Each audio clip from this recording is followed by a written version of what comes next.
Mr. Friedland, how is it you go about anticipating? You talked about that, but just what Robert's saying that, a lot of times there are last-minute changes. Now, that is the nature of what we do, is there are last-minute changes. Somebody changed their mind, or we have a new element that just got introduced. Right. How do you try to anticipate some of that?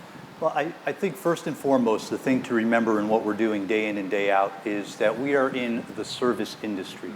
Often we forget about that. We think we're in the sound industry, or we're video engineers or lighting technicians. All that may be true, but the blanket statement here is that each and every one of us are in the service industry.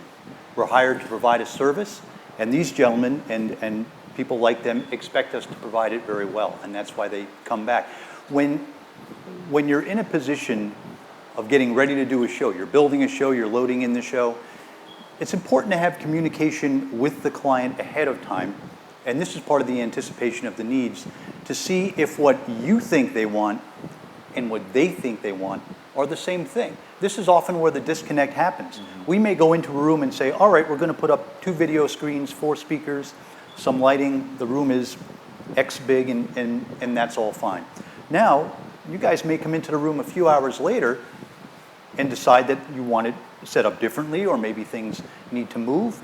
The important thing is to think about if that's a possibility. Right. Think about what you can do ahead of time to accommodate these changes if they happen.